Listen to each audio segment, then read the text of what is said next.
¿Qué tal? Muy buenos días, bienvenido a Medicina Cardiovascular. Mi nombre es Juan Pedro Peña y hoy día lo que vamos a revisar es principalmente la base, la introducción de medicina cardiovascular y un par de casos. La idea de hoy día es principalmente que ustedes se ingresen al área cardiovascular, recordando que en su dossier está el capítulo cardiovascular ya en su plataforma. Cosa importante, esta primera clase es grabada, es asincrónica, y la siguiente corresponde a una clase que es sincrónica. Por lo tanto, por favor, anoten todas sus preguntas para poder realizarlas en la segunda clase. La segunda clase es precisamente solamente casos clínicos, donde espero que interactuemos y podamos realizar una clase muy interactiva y muy provechosa. Partimos.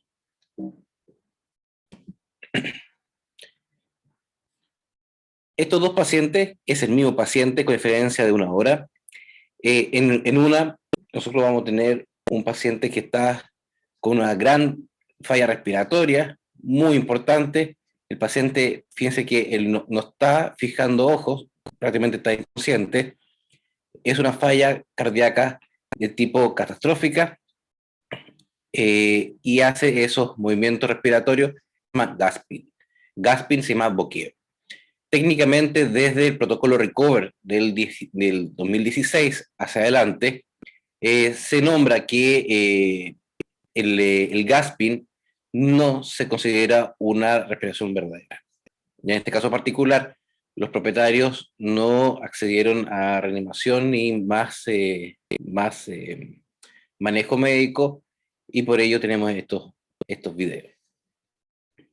Una hora antes tenía una taquipnea, una polipnea, pero el paciente estaba bastante estable, sin falla respiratoria grave.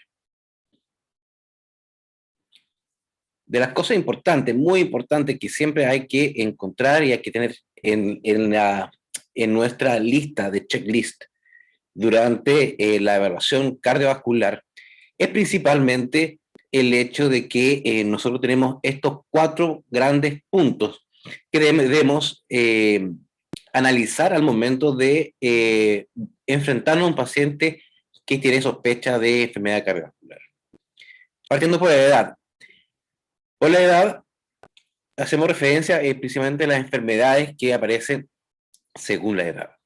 Y tenemos 2 grandes grupos o 3 grandes grupos que debemos identificar. Primero, tenemos los pacientes pediátricos, donde precisamente vamos a tener enfermedades de tipo congénita, puesto que no ha tenido mucho tiempo para ser adquirida, pero estas congénitas pueden ser de múltiples formas.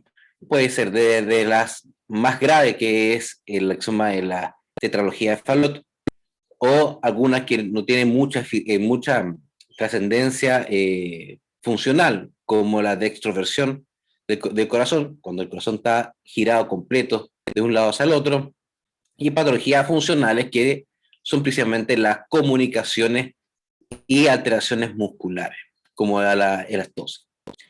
Dentro de las comunicaciones principales que vamos a tener en un paciente están las comunicaciones intraventriculares, intrasatriales y comunicaciones que puedan unir los grandes vasos, como es el ducto arterioso persistente o DAP. Dentro de eso, el examen médico, clínico, general, inicial del cachorro es fundamental. Hay un hecho muy importante que siempre trato de mencionar, es que todos los soplos merecen ser diagnosticados. ¿Y por qué lo digo? Porque muchas veces esos soplos pequeños son comunicaciones que no se van a cerrar y por lo tanto tienen que ser evaluados o controlados a través de cirugía en forma muy inicial. ¿Por qué es tan importante esto? Porque si uno hace un control de posibles soplos que están producidos por una comunicación, nosotros como cardiólogos vamos a tener tiempo para poder organizar una cirugía de control. En Chile, los dispositivos que tenemos disponibles para este tipo de cirugía son limitados, por lo tanto muchas veces hay que pedir y hay un tiempo de despacho.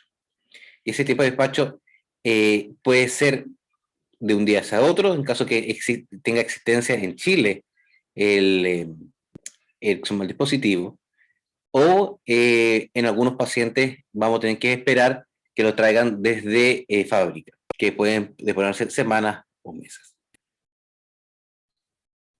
Otra cosa importante, ya no en el cachorro, sino que en el caso que sigue, están todas las patologías del paciente adulto, donde lo que más aparecen son hipertensiones por diferentes razones, hipertiroidismo en toda su forma, como hiper y hipo, y además tengo alteraciones asociadas a alteración del cortisol, como el cachino o el Addison. Además, cabe destacar que entre los pediátricos y los adultos también tengo un grupo importante que son los pacientes que hacen endocarditis bacterianas o endocarditis virales.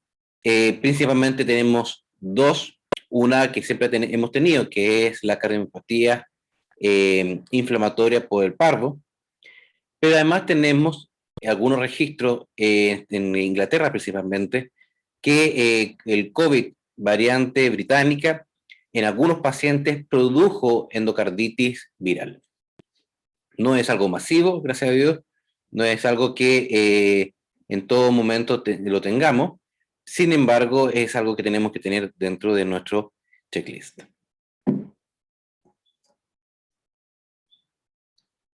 El sexo. Bueno, y los pacientes senior, vamos a tener los pacientes más geriátricos, donde vamos a tener todos los adquiridos principalmente. Vamos a tener adquiridos como, por ejemplo, pacientes con enfermedad mitrálica, tricuspidia, enfermedades pulmonares, enfermedades aórticas. Esos son los más pequeños. Los más grandes vamos a tener los pacientes con cardiomiopatía dilatada. En los pacientes felinos vamos a tener patologías como la cardiomiopatía hipertrófica o las obstrucciones de tracto salivado. Por sexo, sabemos que en caso de las hembras tienen un factor protectivo bastante importante, mientras que estén enteras. Después de la esterilización, después de la OH, tenemos una igualdad de presencia de patología entre los machos y las hembras. Razas. Hay razas que son muy importantes que debemos de identificar como pacientes de riesgo. Aquí el gold estándar de las enfermedades cardiovasculares valvulares en el mundo es el King Charles Cavalier. Paciente muy bonito, muy agradable de tener, sin embargo, desde el punto de vista genético, tiene un defecto grave desde el punto de vista cardiovascular. Eso es por raza. Luego tenemos, en caso de los boxers, tenemos patologías propias de los boxers, como la cardiomiopatía ritmogénica del boxer. Además, tenemos todo el grupo de los pequeños, llámese Chihuahua, Maltese, Yorkie, Shih Tzu, que tienen patologías que son hipertensivas, pulmonares o arteriales. Tenemos patologías de válvulas, principalmente aórtica, mitrálica, donde la patología mitrálica es la más prevalente de todo ese grupo. En los pacientes un poco más grandes tenemos patologías principalmente de músculo, como por ejemplo lo que son cardiomiopatía dilatada en todos los pacientes grandes y gigantes. El único que es mixto es el Cocker. El Cocker Spaniel es un paciente mixto desde el punto de vista de su presentación de patología, donde él presenta tanto patologías de perro chico, valvulopatía principalmente, pero también presenta en algunos casos cardiomiopatía dilatada, como si fuese un paciente de raza grande. El peso. El peso es fundamental por tres razones. Primera razón importante del peso es que la área grasa del paciente, la cobertura grasa, debe de ser nutrida, debe ser oxigenada. Y para ser oxigenada, necesito que exista una angiogénesis para llevar oxígeno y nutriente hasta esa zona. Por lo tanto, la longitud total del vaso sanguíneo del paciente se ve incrementada en forma importante. ¿Por qué es importante la longitud de los vasos sanguíneos? Puesto que si uno se recuerda la fórmula de la presión arterial depende de la viscosidad, la resistencia, la viscosidad y la longitud de los vasos. Por lo tanto, a mayor longitud de los vasos, mayor resistencia y por lo tanto el paciente tiene un riesgo de ser hipertenso más alto. Además, en algunos pacientes este aumento de peso, sobre todo en la zona torácica, puede generar algunas patologías de tipo restrictivo de la parrilla costal, la parrilla torácica, generando algún grado de dificultad respiratoria por restricción.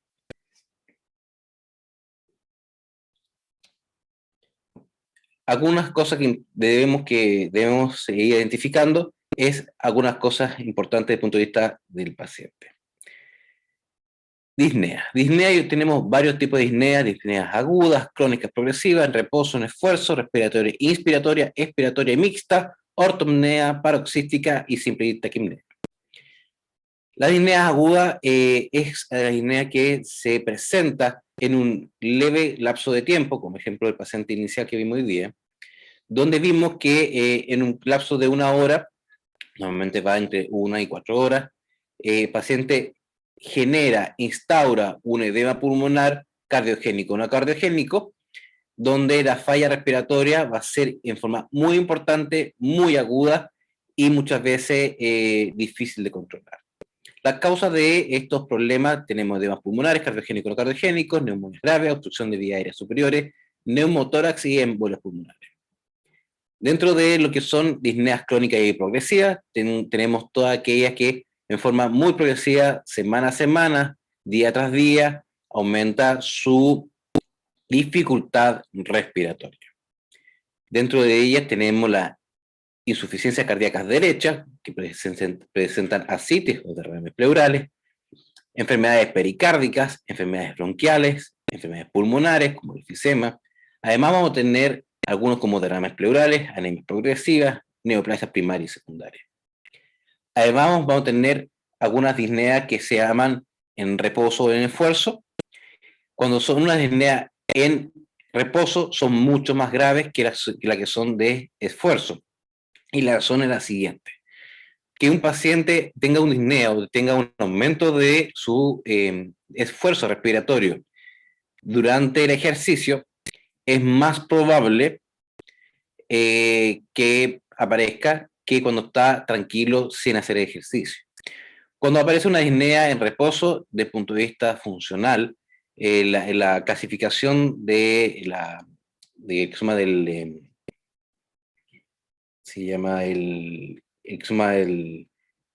Asociación del Corazón de Nueva York tiene una clasificación funcional de paciente cardiópata en humanos, donde aumenta el riesgo de un paciente cardiovascular si su disnea es en esfuerzo o en reposo. Si en reposo tiene mucho mayor riesgo y si es solamente en esfuerzo tiene un menor riesgo cardiovascular. En reposo tenemos neumotórax, embolias pulmonares, enfermedades cardíacas severas izquierda o derecha. Además tenemos enfermedades cardíacas, cardiomiopatía dilatada, enfermedades pulmonares obstructivas y crónicas. Desde el punto de vista del tipo de disnea inspiratoria o expiratoria, es sumamente importante entender lo siguiente. Cuando vemos un paciente que tiene una disnea inspiratoria, tiene un problema para inspirar, lo que vamos a tener precisamente es una obstrucción de vía aérea superior. Por lo tanto, sale desde tórax hacia arriba. Nariz, laringe, faringe, tráquea. Cuando tengo un problema expiratorio, o sea, que tengo un problema para botar el aire, la obstrucción precisamente son de tracto respiratorio inferior o enfermedades pulmonares. Por lo tanto, es torácico. Cuando son disnea, muchas veces son algunos edemas pulmonares por insuficiencia cardíaca izquierda, neumonía grave, que pueden ser tanto problemas para inspirar como expirar. Pero inicialmente los inspiratorios son problemas superiores y los expiratorios son inferiores.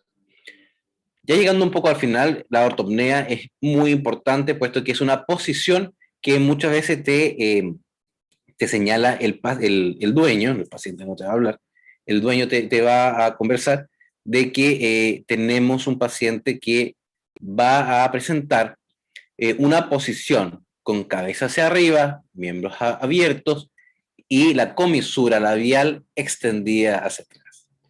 Esa posición ortopneica, habla de un cuadro grave respiratorio por la razón que sea. Y puede ser por edemas pulmonares severos, derrames pericardios, derrames pleurales, hernias diafragmáticas, neumotórax, enfermedades pulmonares severas.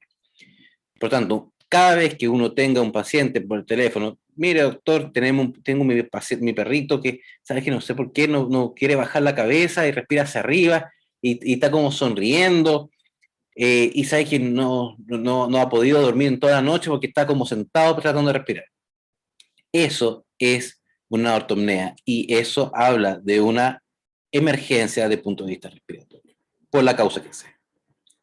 Luego tenemos las disneas paroxísticas, que muchas veces son arritmias, que son cuadros muy cortos. Cuando uno habla en cardiología de cuadros paroxísticos, son cuadros que entran y salen en un tiempo limitado, con o sin intervención de un tercero. Por lo tanto, cuando tengo una arritmia, el paciente está con una frecuencia normal, hace la arritmia, por la arritmia hace una taquimnea, comienza a respirar, y tú dices, chuta, ¿qué le pasó? Dura 5 o 6 minutos, luego la arritmia se controla y en forma espontánea desaparece el cuadro. Y por último tenemos las disneas simples o taquimnea, donde no hay dificultad respiratoria completa, sino que solamente aumento de frecuencia, y muchas veces es miedo, dolor, excitación y fiebre, que son cuadros no relacionados cardiovasculares. Además, tengo causas de disnea, donde tengo acidosis, anemias, tengo trastorno del sistema nervioso central, alteraciones de emociones, pacientes que estén en alta altitud, tenemos pacientes con dolor, derrames pericárdicos, efusiones pleurales, enfermedades pericárdicas primarias, edemas pulmonares o derrames pleurales, derrames cuando hay líquido en cavidades entre las pleuras, edema es cuando el líquido está dentro del pulmón, ¿ok? Edemas pulmonares no cardiogénico o secundario a un cuadro cardiogénico, ejercicio agotador o algunos problemas de parrilla costal como fractura. Todas esas son causas de disnea.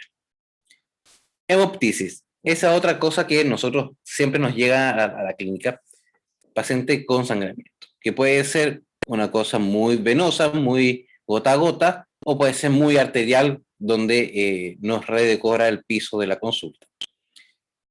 Lo que tenemos nosotros como hemoptisis, tenemos algunos pacientes como bronquitis aguda y crónica, granulomas pulmonares, trastornos de coagulación, muy importante. Hay muchos pacientes que tienen trastorno de coagulación sin diagnóstico. Y nosotros lo vamos a observar principalmente cuando alguien le vaya a hacer un examen de sangre y lo primero que vamos a ver es que el paciente hace un gran hematoma en la zona de venosa. Coagulopatía intravascular diseminada, es un poco más difícil verlo, gracias a Dios no es tan frecuente.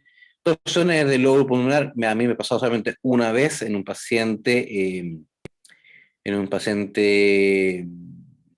un galgo, terrible, terrible.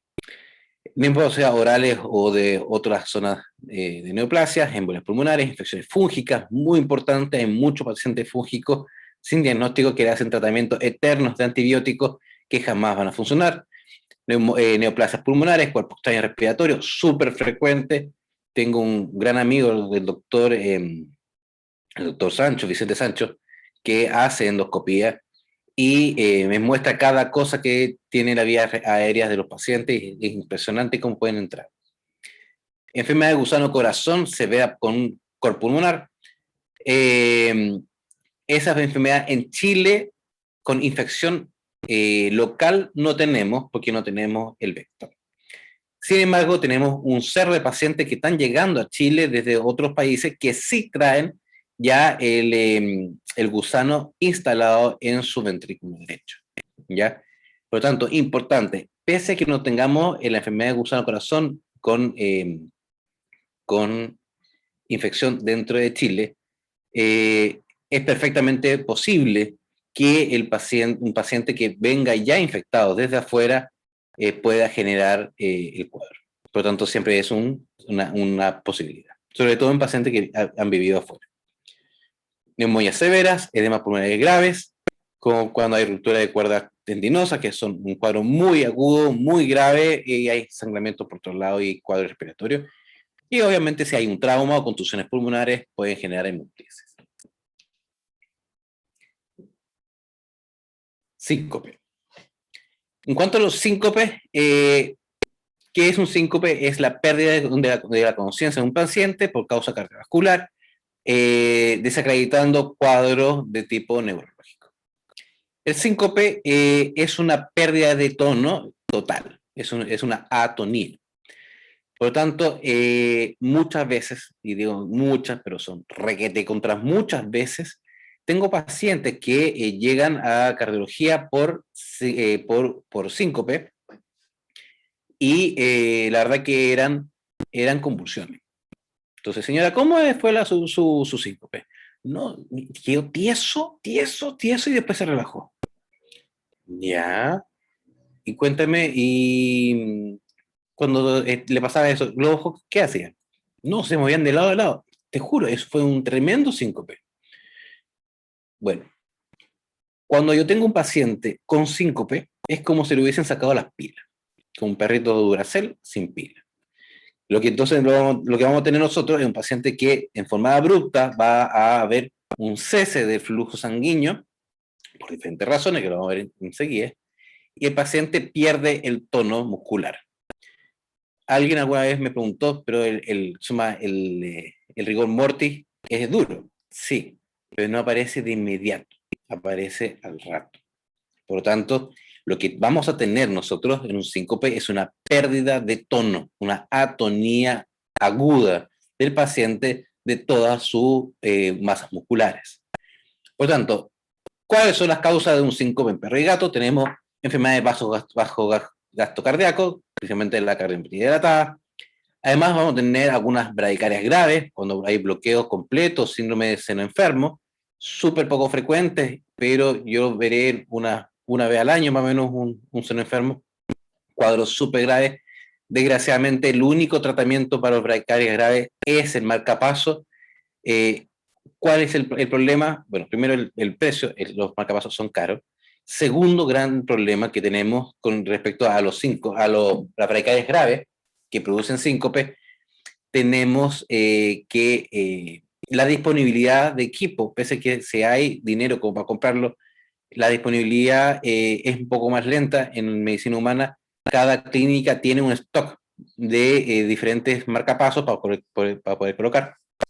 En veterinaria no. Entonces hay que pedir, normalmente yo pido a Medtronic los marcapasos. Yo ocupo marcapasos nuevos, pediátricos, de una cámara, eso es lo que yo ocupo normalmente. Y yo, en lo personal, pongo más epicárdicos, o sea, que van con corazón externa. La otra técnica que es muy linda es la endocárdica. Es un poco más difícil porque se necesita fluoroscopía para poder hacer la instalación. Y desde el punto de vista de lo que hago normalmente yo, para mí es más fácil abrir un poco el tórax, acercar el corazón, sacar el pericardio, colocar un par de puntos, poner el cable. Es más fácil para mí que tratar de colocar un marcapaso endovascular en un perro chico.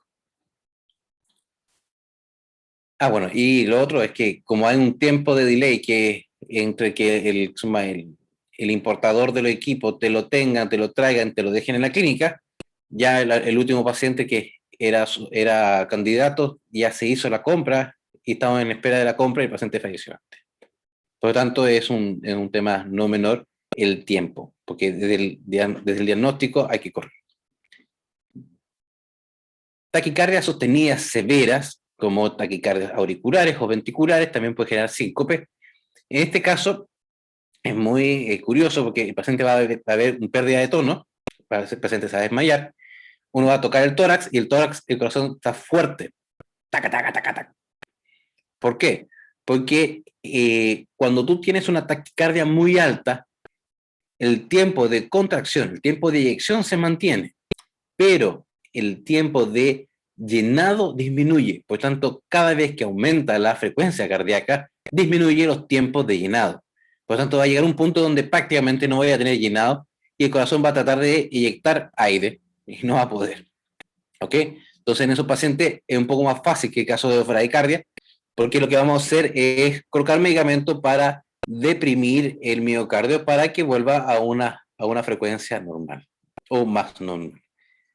Aquí siempre hago el punto, es que cuando uno trata de controlar una taquicardia, uno no trata de que el paciente quede sano, uno quiere que el paciente quede funcional. ¿Okay? En cardiomiopatía hipertrófica severa en felinos, importante también, disminuye la cavidad de forma importante, hipotensiones sistémicas, sobre todo con el uso de dilatadores arteriales. Además vamos a tener, en caso de hipertensión pulmonar severa, el caso de síncope, muy, muy frecuente.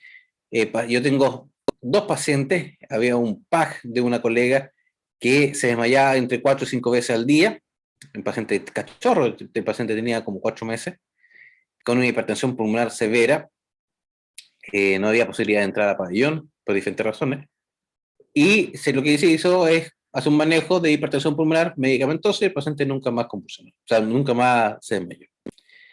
Estenosis subaórticas, estenosis pulmonares son quirúrgicas, las estenosis son quirúrgicas, aquí en la quebrada G hay que entrar a pabellón, hay que dilatar eso, y tratar de transformar una estenosis en una insuficiencia. Pacientes pequeños con regurgitaciones mitrálicas severas pueden toser hasta la excitación y el síncope, y en pacientes con tetralogía de Fallot tienen todo el derecho a sincoparse si quieren. Ascitis. Ascitis es la acumulación de líquido en la cavidad abdominal, libre, no edema, es líquido libre, o sea, las vísceras flotando en agua. En caso de la ascitis en perros, lo más frecuente en el mundo es el gusano del corazón, porque es una obstrucción del lado derecho.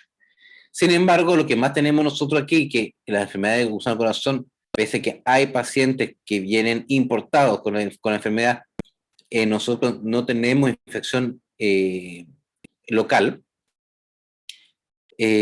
comunitaria, como dicen ahora. Lo que vamos a tener es la cardiometría dilatada, comunicaciones auriculares grandes, defectos del septo o comunicaciones septales grandes, derrame pericárdico, pericarditis restrictiva. Me ha pasado muy pocas veces encontrar pericarditis restrictiva. La única vez que ese diagnóstico bonito se operó y el paciente fue genial como se recuperó. Lo que se hace ahí es, hicimos un tratamiento con esteroides, no funcionó y lo que hicimos es sacar el pericardio y el paciente mejoró su vida. Le estamos sacando más o menos 1 o 2 litros a la semana del líquido abdominal. Después de la cirugía nunca más juntó y fue maravilloso. Desgraciadamente, muchas veces en medicina veterinaria no tenemos todas las herramientas de diagnóstico molecular para poder llegar a hacer el diagnóstico final. En ese paciente particularmente pensamos por la edad y algunas condiciones osteoarticulares, algún factor reumatoideo puede haber estado ahí funcionando. Pero desgraciadamente hicimos los factores reumatoideos que tenemos disponibles para veterinaria y salió negativo. Para humanos habría sido clásicamente un reumatoideo, pero desgraciadamente no pudimos llegar al diagnóstico. Displasia tricuspidia es infrecuente. De los pacientes que tengo yo, tengo 2 con displasia tricuspidia. Yo más o menos veo entre 1.800 y 2.300 pacientes al año y tengo solamente 2 displásicos. Uno salió este año y el otro salió hace 2 años atrás.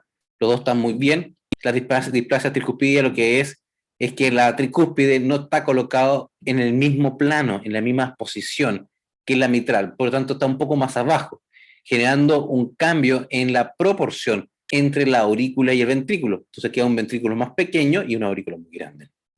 Y en esos casos se puede aparecer lo que son agunasitis.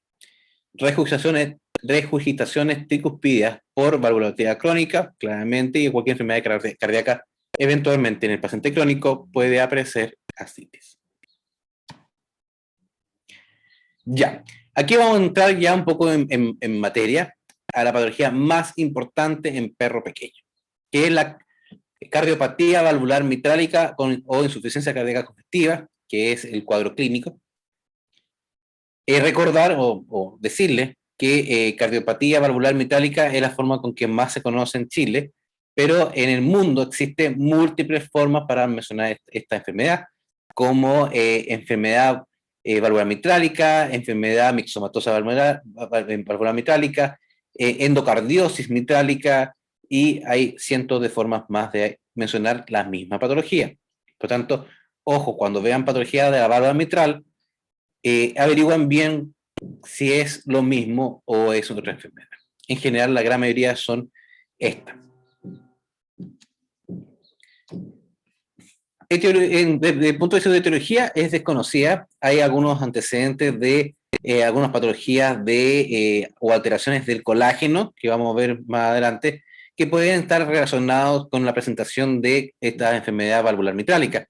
Sin embargo, técnicamente es de origen desconocido, a menudo son pacientes condroplásicos, muchas veces se sugiere una interacción entre los esfuerzos mecánicos de vía de señalización que expresan una alteración genética, pero en general lo que más se está hablando es un esfuerzo mecánico, o sea, es un proceso de reparación de la válvula producto de un cuadro de estrés mecánico, muchas veces relacionado con hipertensión. Además, en el caso particular de algunos estudios genéticos, encontraron que había una relación poligenómica, por lo tanto, es un poco más difícil hacer el señalamiento y hacer el diagnóstico preventivo de esta enfermedad.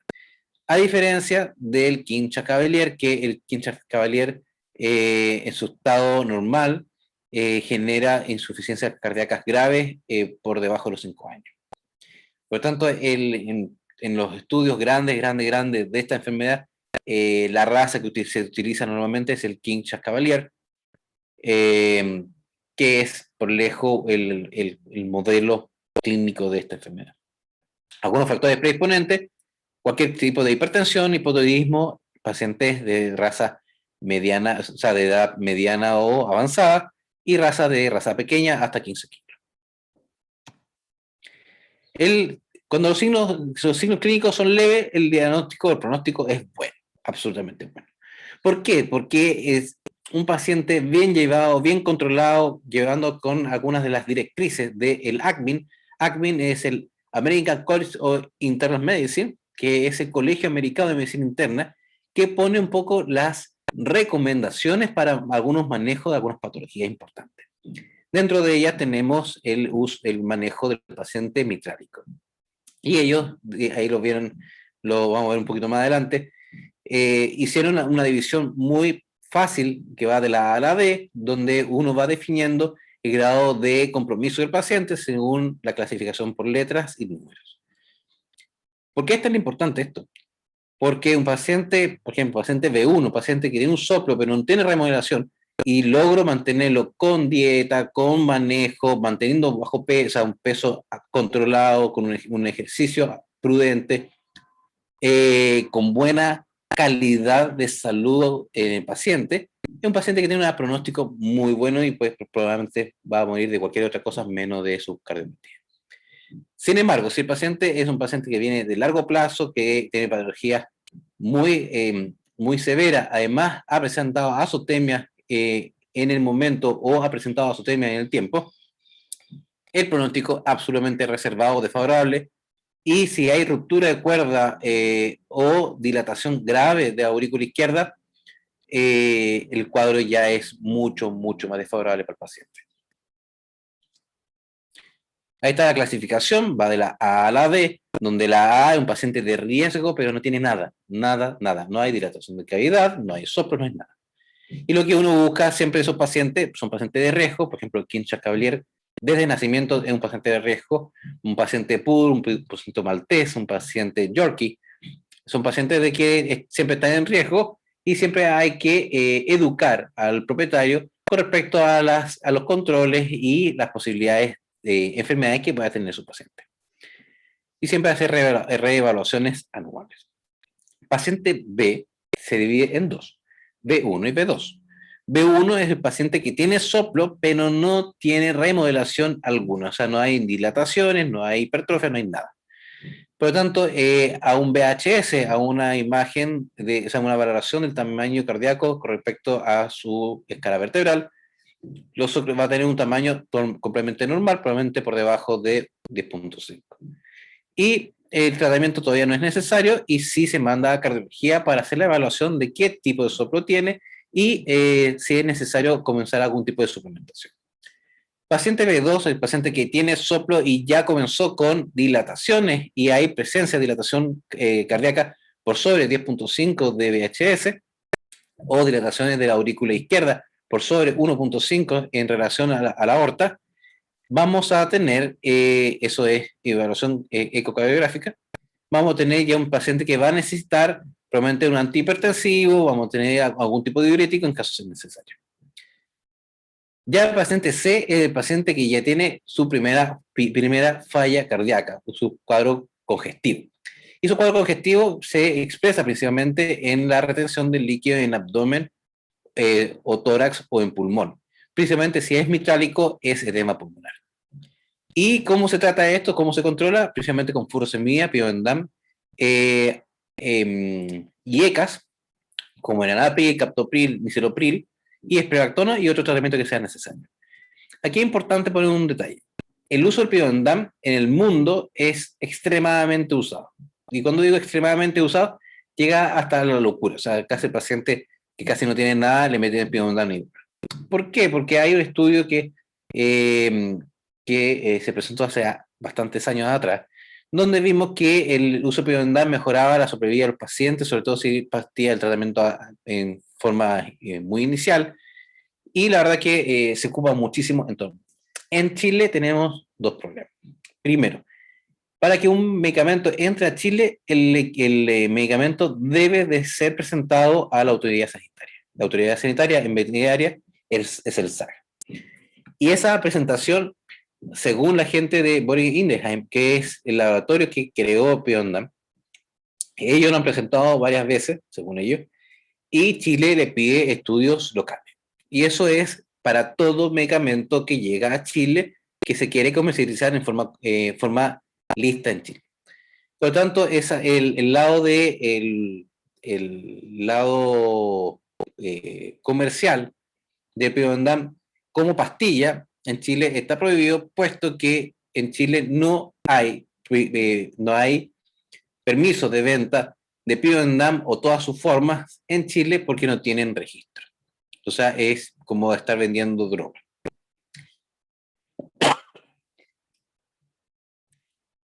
Por otro lado, vamos a tener los pacientes que ocupan Pivendam, pero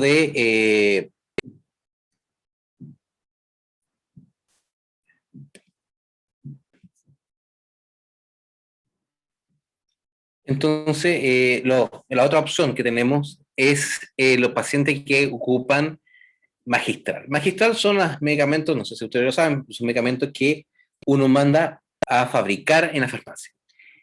Para ese uso sí hay permiso de Pivendam. La única farmacia que lo trae en Chile es Panonia, que está en Santiago, y son los únicos, hasta el momento. Entonces, una de las cosas más importantes de Pivendam es que es un excelente medicamento. Es una mezcla entre un vasodilatador y un inotrópico positivo, o sea, vasodilato, bajo la poscarga y mejora la contractibilidad. En Chile está prohibido la venta, por lo tanto, si usted está en su clínica y tiene Pivendam a la venta y va un inspector del SAC, puede cerrar la clínica durante un tiempo, durante que dure la investigación del SAC, cómo usted compró ese medicamento que está prohibido en Chile. Pero si se meten a internet, va a haber cientos de personas que venden Piondan en Chile en forma ilegal. Ese paciente C, paciente congestivo inicial, pero con medicamento funcionando. Paciente D es el paciente con falla cardíaca en estado final, con una falla refractaria a tratamiento estándar.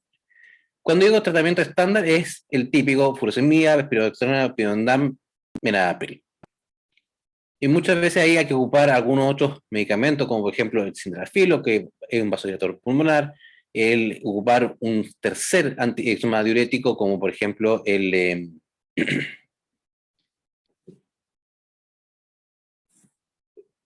por ejemplo ¿qué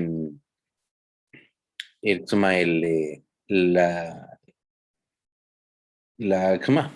El, la hidroclorotiazida como otro diurético, puede ocupar la hidralazina como un segundo antihipertensivo. Hay varias cosas que uno puede hacer.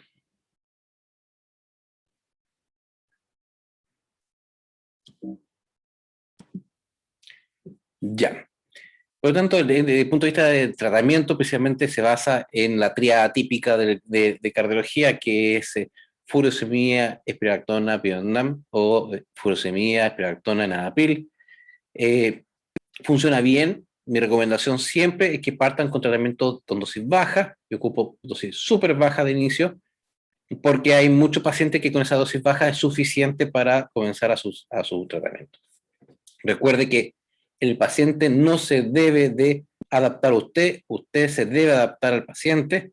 Es un error tratar de meterle la dosis que usted leyó en el libro, porque sí, usted tiene que ir entendiendo cuáles son las características particulares del paciente para que el paciente pueda tener una vida plena y sana.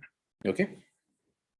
Ahora entramos a esta bonus track de cardiometría hipertrófica felina. Sé que esto es de canino, esta parte no entra en su prueba, pero es importante que lo vean.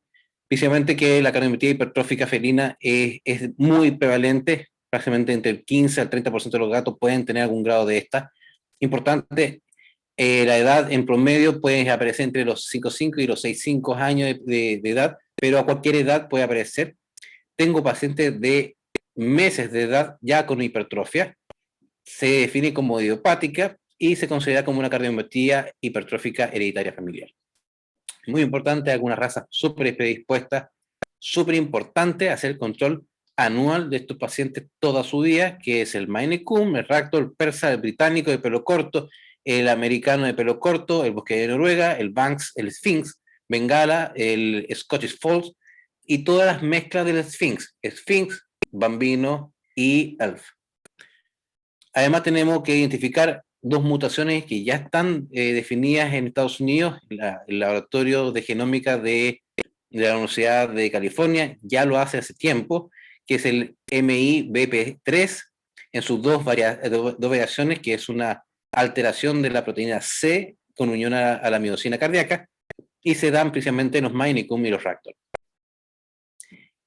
Algunos pacientes homocigotos pueden aparecer muy temprano, a los 4 o 6 meses de edad, y ya a los 12 meses de edad ya tengo una hipertrofia ventricular izquierda severa, casi llegando a la muerte del paciente. Los tratamientos básicamente se basa en bloqueadores beta bloqueantes, precisamente el atenolol, que más se ocupa, en dosis que van entre los 6,25 y los 12,5 miligramos gato cada 12 horas, o el atenolol viene en tabletas de 25 o de 50. En Chile lo que más se encuentra es de 50. Los bloqueadores de calcio, lo que más se utiliza es el diltiazem en sus 3 versiones, diltiazem puro, el Dilacor XR y el CD Cardicem. La diferencia entre esos tres es el tiempo. El Cardicem puro, que es el diltiazem puro sódico, hay que utilizarlo cada 8 horas porque su vida media es súper corta. El Dilacor XR tiene una vida media un poco más apropiada, tiene 12 horas de vida media, muy buena. Y el CD Cardicem es maravilloso, en Chile no lo he ocupado nunca, fuera sí lo he ocupado, y tiene una vida media de 24 horas. Es maravilloso. Alguna cosa importante de esto, ahí está el link, está gratuito este estudio. Este es el consenso de uso racional de antitrombóticos en medicina veterinaria en cuidados críticos, el protocolo Curative.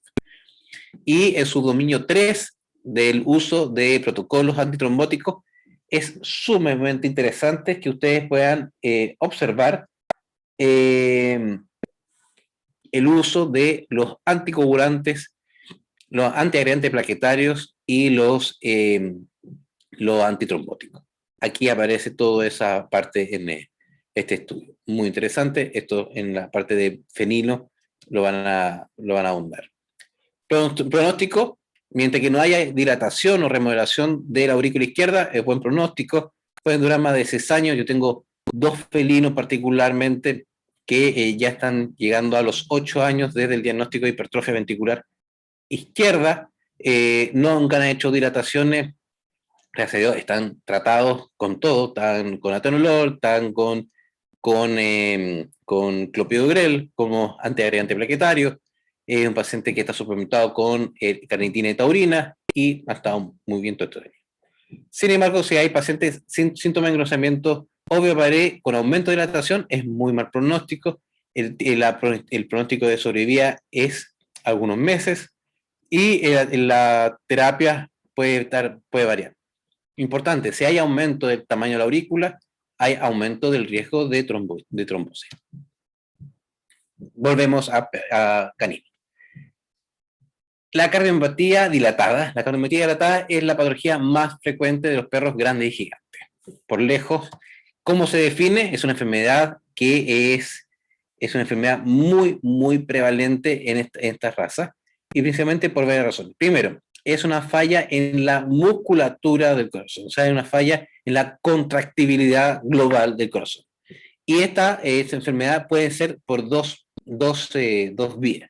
Una enfermedad primaria, que es una enfermedad del músculo, o sea, el corazón, el músculo, desgraciadamente no está contrayendo en forma eficiente, y una enfermedad secundaria, que son cuando son por deficiencia de taurina, o de suma de nutrientes, taurina y carnitina, toxina, como el caso de algunos quimioterápicos, en particular la doxirubicina es un quimioterápico que se debe de evaluar corazón antes de iniciar tratamiento, y durante el tratamiento se va haciendo seguimiento. Algunas endocrinopatías y algunos agentes infecciosos pueden generar cardiomiopatía dilatada secundaria. Por definición, es una dilatación progresiva del ventrículo con pérdida de la contractibilidad del miocardio. Se define siempre esta dilatación como aumento de la cavidad, disminución de la pared y aumento de la esfericidad. O sea, se van acercando el largo axial, o sea, el largo entre la base cardíaca y el ápex, y de lado a lado, cada vez esos dos valores se van acercando más uno al otro, y si se divide uno sobre el otro, se van acercando hacia el uno. Desde el punto de vista de presentación, son todas razas grandes precisamente, excepto el pastor el Cocker Spaniel, que es el único chico que aparece con cardiomiopatía dilatada, muchas veces por deficiencias nutricionales. En caso de el perro de agua portugués, la forma juvenil de él es terrible. Yo tengo 2 pacientes este año de esa raza aquí en Chile, con cardiomiopatía dilatada juvenil, y ya uno murió a los 8 9 meses de edad. El otro está llegando al año, pero está en bastante malas condiciones. Es una patología muy, muy agresiva, y nuevamente, ese paciente tenía soplo desde su primera evaluación médico general, cuando se le colocó el antiparasitario inicial. Y no se mandó porque no, si el soplo va a regresar, o sea, se va a controlar porque es un soplo normal en los perros chicos. Si se hubiese hecho control a tiempo, quizá el desenlace hubiese sido el mismo, pero hay posibilidades de poder mejorar ese corazón antes que haga falla, ¿ya? Y en falla tenemos bastante, ¿ya? El boxer, muy importante, el boxer tiene la cardiomiopatía dilatada, y además tiene una cardiomiopatía de tipo arritmogénica, que es una cardiomiopatía arritmogénica ventricular derecha, CAVA, CVD, Es importante porque esa arritmia puede cruzar con arritmias ventriculares importantes con causa de muerte súbita. No solamente el Vox lo presenta, también el Doberman lo puede presentar. Más o menos de cada 600 casos hay entre 2 a 6 pacientes que puedan presentar esta enfermedad en la raza grande. O sea, más o menos estamos hablando de un 1% hasta un 0,5%, 0,2%. Factores predisponentes, principalmente son las razas grandes, el pastor irlandés, Doberman, pero en hembra, en el 30%, el 50% de los Doberman machos pueden contraer la cardiomiopatía dilatada y no pueden aparecer entre los 6 y 8 años, sin embargo, pueden aparecer desde los 3 años perfectamente. En caso mío, el más chico de los pacientes con cardiomiopatía dilatada fue los pacientes de los perros de agua portugués que atiendo, que el más chico me llegó a mí con 3 meses y el otro llegó con 6 meses y a los 8 meses, 9 meses ya está muerto. Por definición es idiopática. Algunos signos clínicos súper importantes definir en forma muy inicial es definir si el paciente está en fase clínica o asintomática o fase oculta. ¿Por qué? Porque si logramos hacer el diagnóstico del paciente en fase oculta, hay una alta posibilidad de poder mantener al paciente vivo con una buena calidad de vida. Si el paciente ya está en fase clínica, ya vamos a tratar de ir parchando, para tratar de ir controlando los signos que vayan apareciendo, pero no vamos a mejorar la expectativa de vida y la calidad de vida va a ser bastante mala. Entonces, en la fase asintomática, los signos más habituales que vamos a encontrar es un soplo cardíaco sistólico suave, que muchos médicos generales van a decir, pero de un soplo muy pequeño, ¿qué vamos a hacer con un soplo tan pequeño? Bueno, esos soplos tan pequeños, si se controlan a tiempo, hay altas posibilidades de poder controlarlo y poder generar un control tanto de etario, de peso, vital, sobrepeso, y mejorar la calidad de vida del paciente. Segundo, muchas veces hay ritmos cardíacos irregulares con alguna déficit de pulso. Muchos médicos no ocultan palpando el pulso. Les recomiendo que lo integren como parte de su rutina médica habitual, siempre ocultar palpando. Además, pueden encontrar algún signo de galope. Galope es cuando se desdoblan y hacen.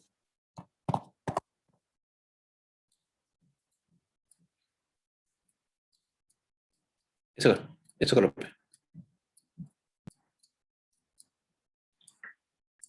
Además puede haber una disminución de intensidad del sonido cardíaco. Ahí sé que no es fácil, pero es necesario. Tengan un buen fonendo que esté en buenas condiciones. A mí me ha pasado un montón de veces que hay colegas que me dicen, no, aquí ya no oculto porque mi fonendo está malo. Entonces digo, bueno, es como un termómetro. Ah, yo no tomo la temperatura porque el termómetro está malo. No, es que es mucho más barato. Sí, pues es parte de tu diagnóstico, de tu evaluación clínica, tu exploración médica, es ocultar abdomen, tórax, la caída, los campos pulmonares, el corazón. Por lo tanto, debe ser de buena calidad. Y todas sus partes deben estar funcionando. No puede ser que esté todo parchado porque la calidad de sonido desgraciadamente se pierde. Entonces a veces dicen, no, es que yo no escucho nada. No, yo no escucho corazón porque no escucho nada. Chuta, pero si no escucha nada, entonces, eh, haz un esfuerzo de mejorar tu calidad de ocultación, porque muchas veces si hay una disminución de tono de sonido cardíaco, es un signo muy importante de decir, oye, ojo, este paciente puede tener una cardiomiopatía dilatada, y eso es muy, muy importante si se puede controlar a tiempo, antes de hacer una fase clínica, antes que el paciente comience a ver síncope, hay debilidad muscular, puede haber edema, y la verdad que después la sobrevida es muy mala. Es importante la debilidad de la caída de pulso femoral y distensiones o de pulso yugular también. Eso es una fase asintomática, oculta. Luego vamos a llegar con la fase clínica. La fase clínica ya hay el típico signo de intolerancia al ejercicio, muchas veces hay síncope, el paciente se desmaya. Hay letargia, anorexia, dificultad respiratoria, tos y distensión abdominal. O sea, hay un paciente con mucha sinología clínica, un paciente muy cardiópata, y desgraciadamente estos pacientes ya la posibilidad de controlarlo y efectivamente disminuye. Va a aparecer algunos soplos cardíacos de punto de vista sistólico, de intensidad moderada, moderadas altas, y de punto de vista cardíaco puede haber nuevamente irregular ritmo cardíaco con déficit de pulso. Hay una mayor frecuencia respiratoria con mayor esfuerzo respiratorio también, hay aumento de los sonidos broncovesiculares y hay una disminución en la intensidad de sonidos cardíacos, debilidad, y muchas veces hacemos el diagnóstico con desmayos. Ya. El tratamiento, aquí lo puse en una pura lámina, esto está escrito en su dossier. Se basa en todo esto el tratamiento básico de una cardiometría. Tratamientos diuréticos, inotrópicos positivos, orales, vasodilatadores venosos, antiarrítmicos, algún tratamiento para evitar muerte súbita, inotrópicos positivos intravenosos, oxigenoterapia y algunos otros misceláneos. En diuréticos, lo que más se ocupa son los tiacídicos y la furosemida. La furosemida es un diurético de mucha eficiencia, pero genera mucha insuficiencia renales también. Tiacídico es, aunque es un poco menos potente, su vida media es un poco más larga, se puede dar de 1 a 2 veces al día, anda muy bien. Además, el uso de espironolactona funciona bastante bien, pese a que es un diurético bastante débil, pero evita la pérdida de potasio. Además, tiene una acción antiproliferativa importante, muy importante. Además, con un tratamiento inotrópico oral, que se basa básicamente en dioxina originalmente, históricamente se utilizó dioxina, pese a que como inotrópico positivo es bastante débil, no es útil en situaciones de emergencia. Sin embargo, si hay signos de fibrilaciones auriculares o patologías más graves, pudiese ser eventualmente importante hacer el control con la dioxina.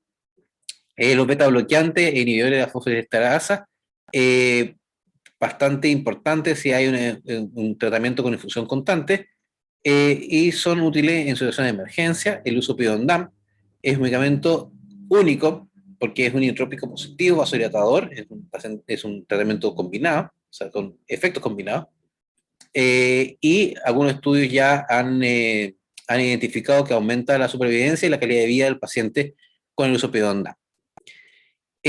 Algunos dilatadores venosos, precisamente para reducir la precarga y mejorar la vasodilatación arterial.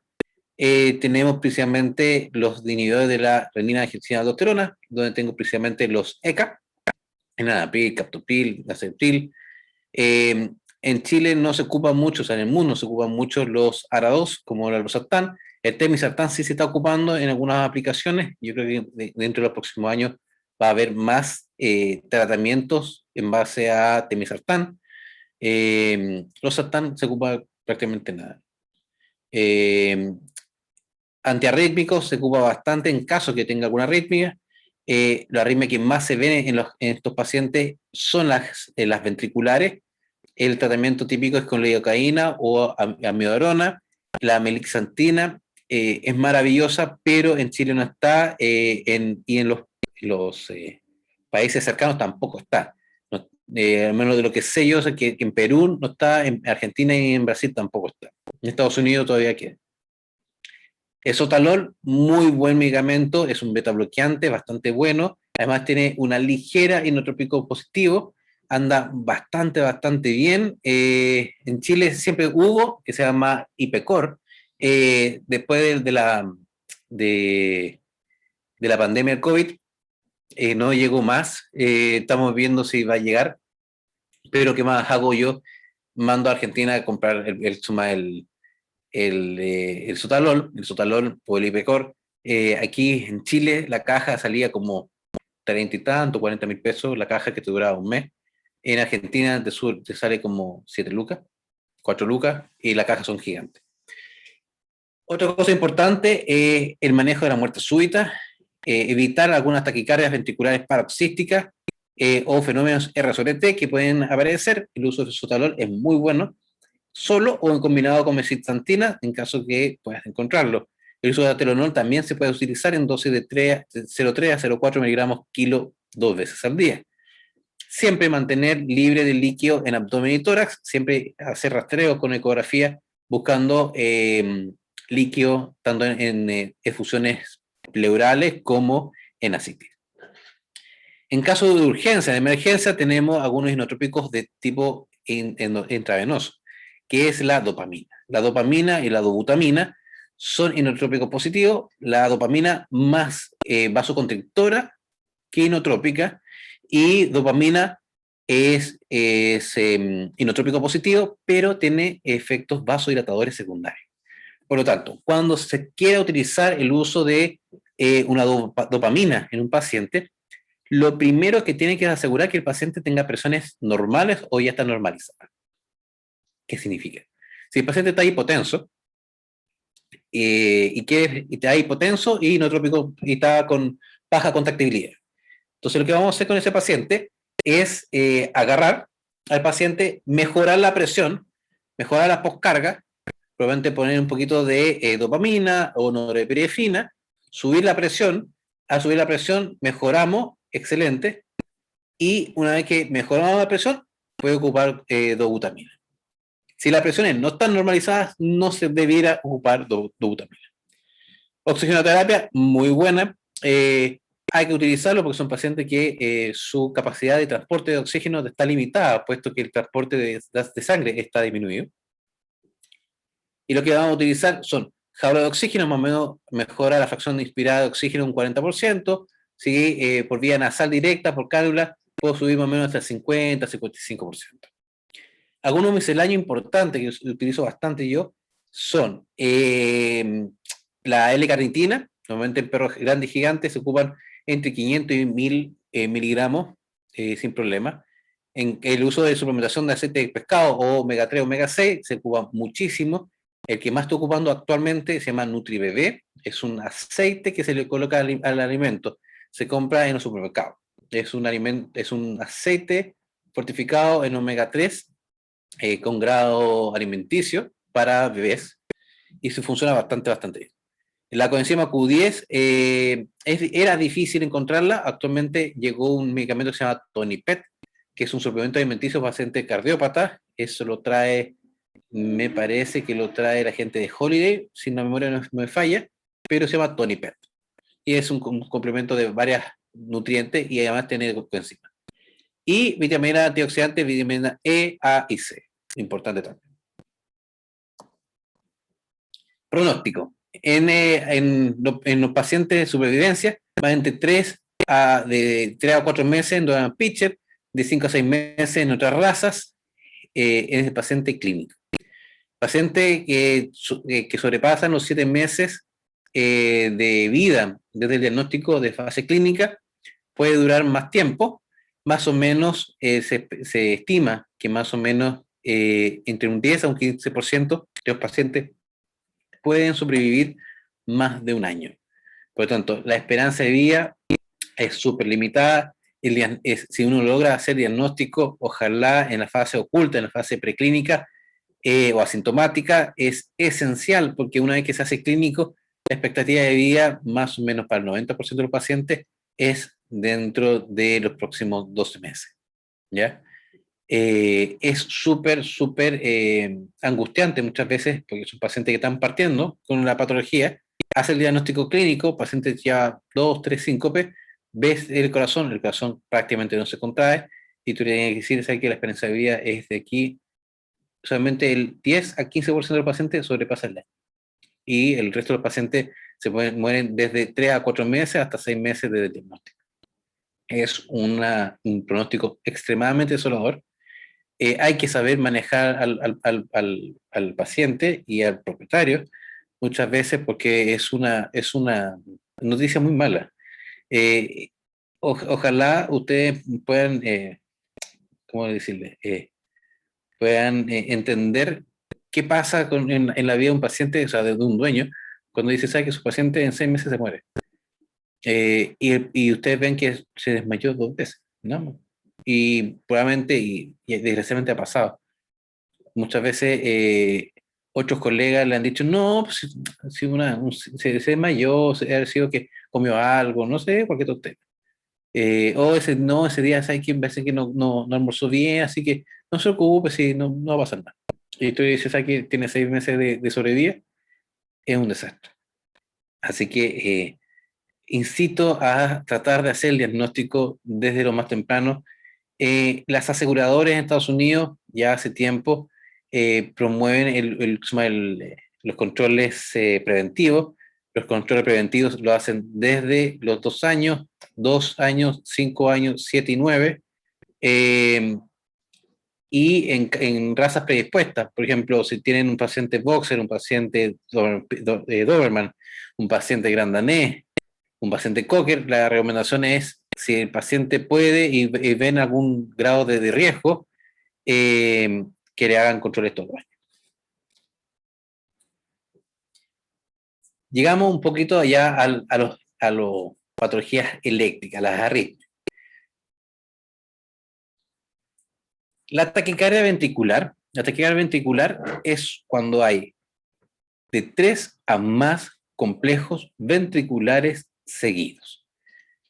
Cuando uno habla de una taquicardia ventricular, no habla de la frecuencia precisamente, sino que habla de que hay más de 3 complejos prematuros, o sea, complejos ventriculares seguidos. O sea, ventricular, ventricular, ventricular, ventricular, eso ya tiene una taquicardia.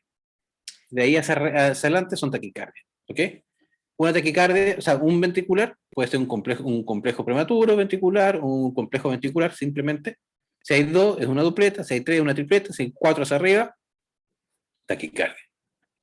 Las causas no cardíacas tenemos trauma, shock, sepsis, enfermedades plénicas, sobre todo hemangiosarcoma, pancreatitis, enfermedades neurológicas, gastrointestinales, hemangiosarcoma, bueno, ahí apareció hipertiroidismo, que no es tan frecuente, gracias a Dios, excepto en el gato. El gato es muy, muy de hipertiroidismo, más que el perro, y desequilibrio electrolítico.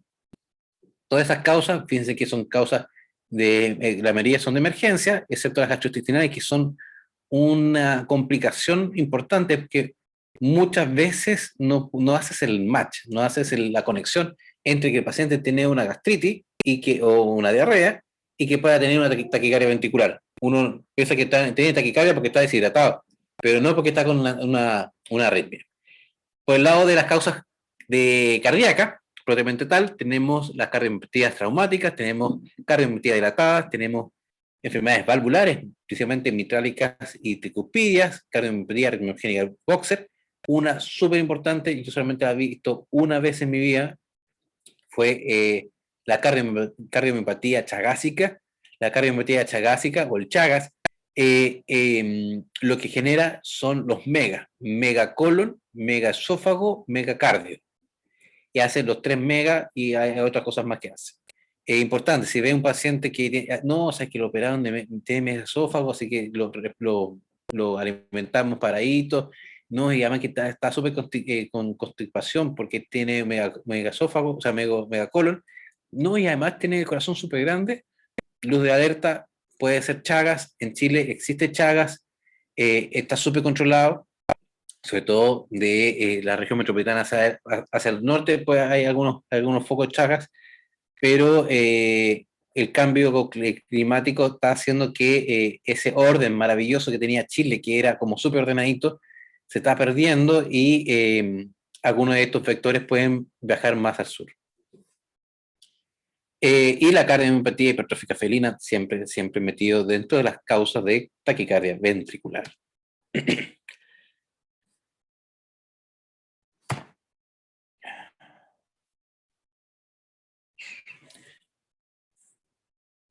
Aquí tenemos ritmo sinusal.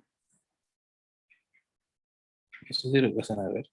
Esto es sinusal, esto es ventricular, y una pausa. Significa que esta cosa de aquí es un ritmo prematuro ventricular. ¿Por qué prematuro? Porque después hay una pausa.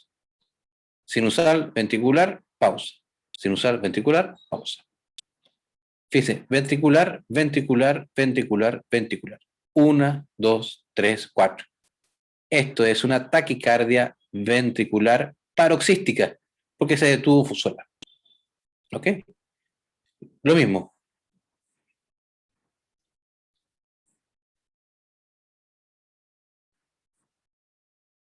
Perdón. Ritmo sinusal, ritmo sinusal, ritmo ventricular, sinusal, ventricular. ¿Cuál es la diferencia? Esto se llama, son ritmos ventriculares polimórficos. ¿Por qué? Porque tengo más de una forma. Tengo una forma superior y una forma inferior. ¿Ok? Aquí tenemos lo mismo. Sinusal, ventricular, ventricular, ventricular. Tengo una tripleta. Dos grupos, dupleta. Fíjense, sinusal, sinusal, sinusal, sinusal. Comenzó a modificar un poco, pero todavía es sinusal. Hizo ventricular 1, 2, 3, 4, etcétera, etcétera, etcétera. Trató de retomar y luego sigo taquicardia. Aquí lo mismo. Sinusal, sinusal, ventricular. Sinusal, sinusal, sinusal, sinusal. Ventricular. Sinusal, sinusal. Y comenzó con taquicardia ventricular, taquicardia ventricular. Estos son taquicardias ventriculares. Esta también es taquicardia ventricular. ¿Ok? Ahí está un poco más grande. Dice que estos son sinusales, sinusales, y esto es ventricular. Y esto también es ventricular. ¿Ok? Tratamiento de emergencia, precisamente es la procaineamida, el esmolol, en caso de tenerlo, el uso de la cardioinversión eléctrica solamente si no hay fallas anatómicas, o sea, no hay ni cardiometría dilatada, no hay chagásica, no hay hipertrófica, nada. Si el paciente está sano anatómicamente, haga una desfibrilación eléctrica y eso va a mejorar bastante su calidad de vida. En emergencia lo que más utilizo yo es amiodarona y lidocaína y amiodarona en dosificaciones de 1 ml para 10 kilos, en caso de lidocaína, y amiodarona lo mismo, 1 ml para 10 kilos. Esa es dosis de emergencia, no dosis de manejo. Importante, en caso de los felinos, la lidocaína se restringe, se parte al revés, se parte con amiodarona y no con lidocaína. Pero ojo, la amiodarona en algunos pacientes puede generar alergia, pueden hacer shock anafiláctico con la amiodarona, puesto que la amiodarona está en base yodada y algunos pacientes son alérgicos al yodo. El tratamiento crónico, ya una vez que ya está controlado el cuadro, puede seguir con su amiodarona. Ojo, se hacen controles cada 6 meses de función hepática, un perfil bioquímico, un perfil hepático, puesto que hay registros de que pueden aparecer algunas hepatitis o disfunciones hepáticas asociadas al uso de amiodarona en el largo plazo. El uso de sotalol, maravilloso, muy bueno. Yo todavía tengo varios pacientes con sotalol que lo compran afuera. Y la metilsantina, metilexina, en combinación con atenolol funciona excelente, pero desgraciadamente tenemos problemas para conseguir la mexilentina. ¿Cómo se hace el manejo? Principalmente se hace de la siguiente forma. En caso de los perros, lo parte con lidocaína, principalmente se incrementa la dosis en caso sea necesario, si es eficaz, se continúa haciendo el control de la insuficiencia cardíaca con diurético, antihipertensivo, lo que sea. Si es todo eficaz, si es todo eficiente, se continúa con su tratamiento para controlar enfermedades subyacentes que pueda tener o evaluar poner un antiarrítmico estable. Si colocan una lidocaína y no funciona, lo siguiente es ver concentraciones de magnesio, de calcio, verificar el ECG para ver si es necesario ocupar algún otro medicamento, como la procainamida, la amiodarona, sotalol, mexilentina y la quinidina, más con o sin betabloqueante. En caso de Chile, la verdad que lo que hacemos es lidocaína, amiodarona con sotalol o sin sotalol si hay disponible. Si aún así no funciona, lo que vamos a hacer es reevaluar el ECG nuevamente para ver si hay alguna enfermedad subyacente que tengamos que controlar, enfermedades metabólicas, y muchas veces comenzar con una infusión de sulfato de magnesio, que es un gran antiarrítmico, pero es obligatoriamente hospitalario, primero. Segundo, de alto riesgo. Por lo tanto, solamente se ocupa en el hospital. En caso de los felinos, el protocolo es un poco al revés. Se parte con un betabloqueante, puede ser un atenolol. Si no funciona atenolol, pasa a lidocaína a dosis baja para evitar cuadro de toxicidad. Y si no funciona, sigue hacia abajo, viendo si hay problemas, o sea, si hay alguna alteración con potasio, magnesio, ver la posibilidad de colocar amiodarona, sotalol, mexilentina en caso de ser necesario, quinina. En general lo que yo hago es atenolol, lidocaína, amiodarona. Ese es como el orden que yo ocupo para cuando no funciona uno, sigo con el siguiente. Otro bonus track de tromboembolismo aortoilíaco, simplemente para recordar un poco las causas de muerte. Es relativamente alta la prevalencia de esta enfermedad en población felina, hasta un 0,6%, o sea, uno de cada 175 en casos del hospital en Estados Unidos, de un registro de Smith y Tobias el 2004. Otra cosa importante, que más del 90% de los casos de tromboembolismos aórticos en felinos se presumen cardiogénicos por aumento del tamaño de la aurícula izquierda. Por lo tanto, siempre que vean una cardiomiopatía hipertrófica felina, una dilatación de la aurícula izquierda, deben de comenzar con tratamiento antiagregante plaquetario. Siempre identificar si hay dolor en el miembro que está comprometido, si hay paresia, si hay pulso, si hay palidez y si es solamente un lado o ambos lados. Esos son tratamientos, ahí se los dejo. Estos los van a ver más adelante con felino. Lo que más ocupo yo, por lejos, es el Fragmin, por lejos, que más utilizo, más fácil para mí trabajarlo. Y como antiagregante plaquetario, el clopidogrel, por lejos, el protocolo Curative fue claro. Bueno, ya como un poco de suma de datos al margen, aquí dejé una lista de todos los medicamentos que podemos utilizar para diferentes cosas. Cada 3 a 4 segundos, alguien... Bueno, vamos a ver si se ve esto.